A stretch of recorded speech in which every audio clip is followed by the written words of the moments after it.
Assalamualaikum warahmatullahi wabarakatuh. Selamat datang di channel penuntut ilmu, channel untuk menambah wawasan ilmu syar'i.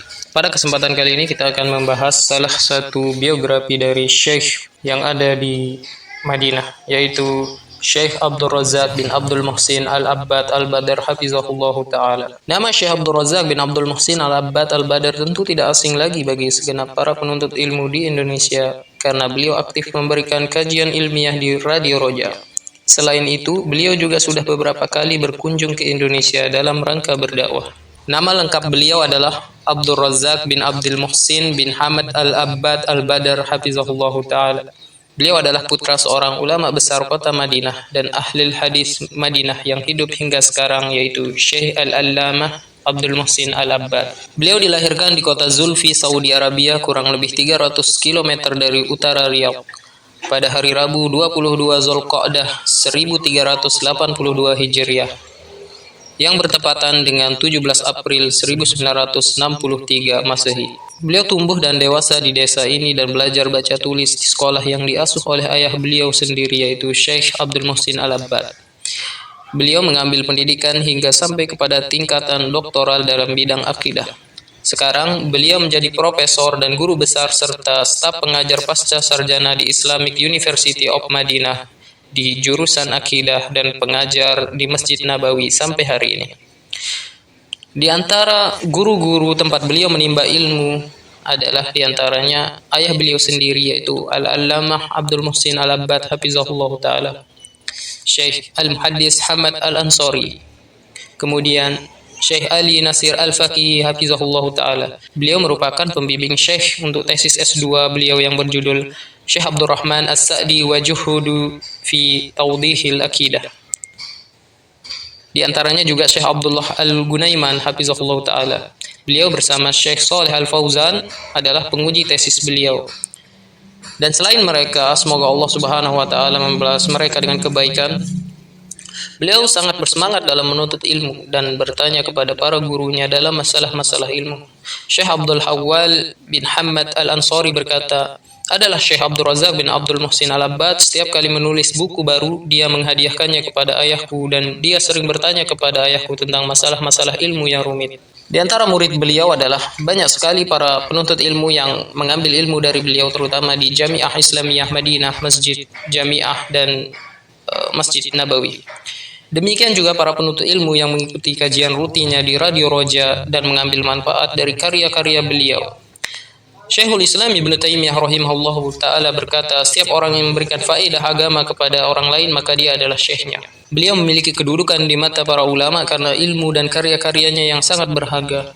Sebagai bukti, banyak para ulama yang memberikan pujian dan rekomendasi serta pengantar terhadap sebagian buku-buku beliau. Di antaranya adalah Syekh Abdullah bin Baz rahimahullahu ta'ala memberi kata pengantar kitab Fiqhul Adiyah wal Adhkar dari Abdul Aziz bin Abdullah bin Baz kepada Ananda yang mulia dan terhormat Syekh Abdul Razak bin Abdul Muhsin bin Hamad Al-Abbad Al-Badr. Semoga Allah memberitakan taufik kepadanya dalam kebaikan dan menambah kepadanya ilmu dan iman. Saya sangat senang dengan buku ini yang menjelaskan tentang doa dan zikir, faedah dan maknanya. Saya wasiatkan untuk mencetaknya agar memanfaatkannya, menyebarkannya kepada manusia dan terus bersemangat untuk melanjutkan acara yang bermanfaat ini. Di antaranya adalah Syekh Saleh Al-Fauzan. Beliau berkata dalam kata pengantar buku Al-Qaulus Sadid fi Raddi ala man ankara taqsim at-tauhid, dan telah bangkit seorang pasukan pembela kebenaran untuk membantahnya, yaitu Hasan As-Saqqaf, membongkar kebohongannya dan meruntuhkan talinya, yaitu Dr. Abdul Razak bin Abdul Muhsin Al-Abbad, yang membantah kerancuan-kerancuannya dengan hujah dan bukti yang kuat. Saya telah membaca buku bantahan Dr. Abdul Razak bin Abdul Muhsin Al-Abbad dalam masalah ini dan saya mendapatinya bantahan yang memuaskan sesuai dengan jejak para ulama. Syekh Saleh Al-Fauzan juga memberikan kata pengantar buku Durusul Akadiyah Al-Mustafadah Minal Hajj. Kata beliau, saya telah membaca buku risalah kecil Durusun Akadiyah Mustafadah Minal Hajj karya Dr. Syekh Abdul Razak bin Abdul Muhsin Al-Badr, dan saya mendapatinya risalah yang berfaedah, mengandung pelajaran-pelajaran berharga dari ibadah haji. Syekh Abdullah bin Abdul Aziz Al-Akil, beliau berkata, saya telah membaca buku Fiqhul Asma Al-Husna karya Syekh yang mulia Dr. Abdul Razak bin Abdul Muhsin Al-Abad. Sebagaimana saya juga telah mendengarkan serial kajiannya di radio Izaatul Quran di Saudi Arabia. Saya telah mengambil faedah banyak darinya sebagaimana para pendengar radio lainnya yang mengikuti acara yang bermanfaat ini. Beliau juga memuji kitab Fiqhul Adiyah wal Azkar seraya mengatakan buku ini sangat dibutuhkan oleh setiap muslim dan telah diberi kata pengantar oleh Syekh kami Al-Alamah Abdul Aziz bin Abdullah bin Baz, dan beliau sangat memuji buku tersebut dengan sanjungan yang besar. Di antara akhlak dan kepribadian beliau, di antara keistimewaan Syekh Abdul Razak yang sangat menonjol adalah perhatian beliau terhadap masalah akhlak dan mengamalkan ilmu yang telah didapatkan. Di sini ada beberapa contoh perhatian beliau terhadap masalah akhlak dan adab. Ini adalah keistimewaan beliau yang menonjol sekali. Selama kurang lebih 9 tahun beliau mengajarkan sebuah kitab tentang adab karya Al-Imam Al-Muhaddis Imam Bukhari yang berjudul Al-Adabul Mufrad di Masjid Universitas Islam Madinah. Setiap hari Kamis setelah sholat subuh selama 3 tahun beliau mengajar kitab yang sama di Masjid Nabawi. Ini semua menunjukkan perhatian beliau terhadap adab dan akhlak yang mulia. Di antaranya juga perhatian pada pengamalan ilmu. Syekh Abdul Razak pernah bercerita memberikan motivasi untuk mengamalkan ilmu dan bahwasanya amalan dapat mengalahkan kelelahannya. Suatu ketika aku pernah sholat tarawih di Masjid Nabawi. Dahulu setiap malam bulan Ramadan, para imam Masjid Nabawi membaca 3 juz dari Al-Quran dengan bacaan tartil. Berbeda dengan sekarang di mana para imam hanya membaca 1 juz, kata beliau. Ketika itu, aku sholat dan ternyata di hadapanku ada seorang dari Indonesia yang juga ikut sholat malam. Yang menarik perhatianku, ternyata orang tersebut kakinya buntung 1.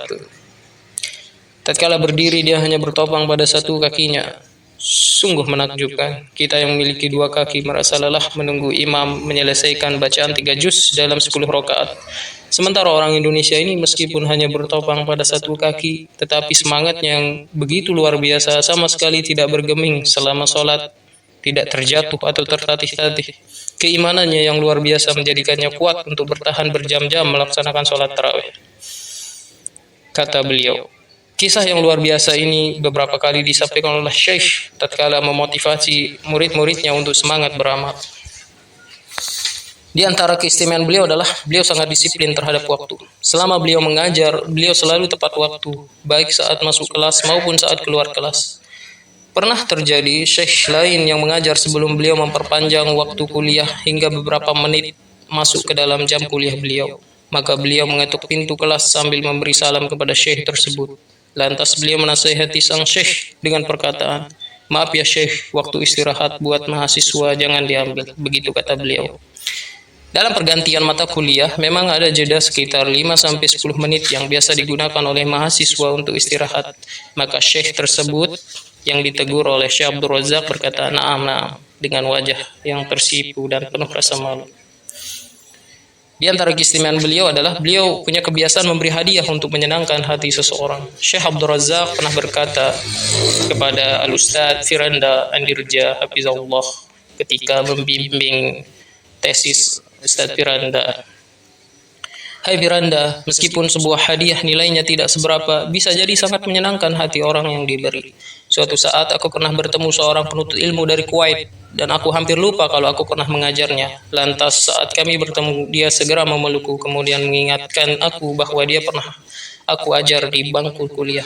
Bahkan dia berkata, 'Ya Syekh, aku tidak pernah lupa hadiah bunga yang Syekh berikan kepadaku sampai sekarang masih aku simpan di bukuku.'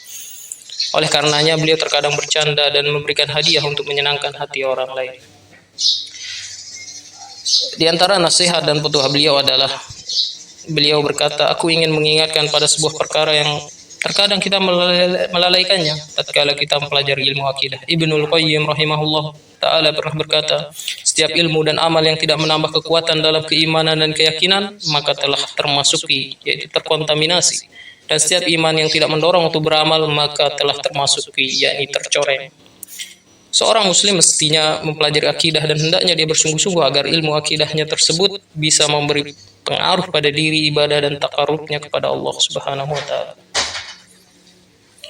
Syekh Abdul Razak pernah mengatakan, "Sibukkan dirimu dengan berdakwah dan jika ada yang bertanya kepadamu tentang permasalahan ini, yaitu fitnah, maka janganlah kamu terpancing.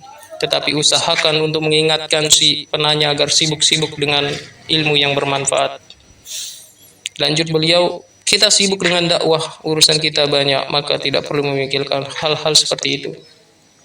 Aku pun tidak senang kalau disampaikan kepadaku permasalahan-permasalahan seperti ini, karena aku ingin hatiku bersih, dan jika aku bertemu dengan orang yang menjelek-jelekan aku, maka aku tetap akan ramah terhadap dia, karena aku tidak mendengar pembicaraannya tentangku. Di antara karya-karya Syekh Abdul Razak dalam berupa tahqiq Al-Insaf fi Haqiqatil Awliya karya Imam Sunani, Al-Mukhtar fi Usul Sunnah karya Imam Ibnul Banna, Juz'u Bitaqah oleh Imam Hamzah Al-Kinani, Qaidah Mukhtasarah fi wujubi ta'atillahi wa rasulillah wa wulatil umur karya Syekhul Islam Ibnu Taimiyah, Qaidah Jalilah fi Qawaidul Asma'il Husna oleh Ibnul Qayyim, Fathur Rahim Malikil Alam karya Asy-Syadi, Miftah Daris Sa'adah bi Tahqiq Syahadatil Islam karya Al-Hafiz Al-Hakami. Di antara karya beliau juga At-Tabyin li Da'watil Marda wal Musabbin, At-Tuhfatus Saniyah Syarah Manzumah Ibnu Abi Dawud, Al-Hay'ah, Al-Hajj wa Tahzibun Nufus, Al-Hawqalah, Kitab Az-Zikri wa Du'a, Al-Kutub Jiyad min Hikami wa Ahkamil Jihad, Al-Qaulus Sadid fi Raddi ala man ankara taqsim at-tauhid. Dan masih banyak karya-karya beliau. Tentunya karya-karya ini masih belum berhenti. Semoga beliau bisa melanjutkan untuk menulis karya-karya ilmiah lainnya lagi. Dan menariknya, buku-buku beliau kebanyakan dicetak oleh para donatur dan dibagikan secara gratis. Dan karya-karya beliau tersebut bisa diunduh di situs resmi beliau www.albadar.net. Di samping aktif berdakwah dengan tulisan, beliau juga aktif berdakwah dengan lisan. Beliau mengajar di Jamiah Islamiyah Madinah, Masjid Jamiah, Masjid Nabawi, dan masjid-masjid yang lainnya. Beliau juga aktif mengisi di radio Izaatul Quranul Karim Saudi Arabia, sehingga akhirnya materinya dibukukan menjadi kitab Fiqhul Adiyah wal Azkar dan Fiqhul Asma'il Husna. Sebagaimana beliau juga aktif mengisi kajian di Radio Roja Indonesia yang diterjemahkan oleh Al-Ustadz Firanda Angerja Hafizahullah Ta'ala. Beliau juga terkadang melakukan safar ke luar negeri dalam rangka dakwah seperti ke Afrika, Asia, dan Eropa. Dan khususnya di Indonesia, beliau sudah beberapa kali, setidaknya sudah 3 kali. Akhirnya kita berdoa agar Allah Subhanahu wa Ta'ala memberkahi Syekh yang mulia dalam ilmu dan dakwahnya. Dan kita berdoa agar Allah Subhanahu wa Ta'ala memberikan kesempatan kepada beliau untuk berkunjung lagi ke Indonesia untuk menyambung silaturahim dan menyebarkan ilmu syar'i. Sekian, wassalamualaikum warahmatullahi wabarakatuh.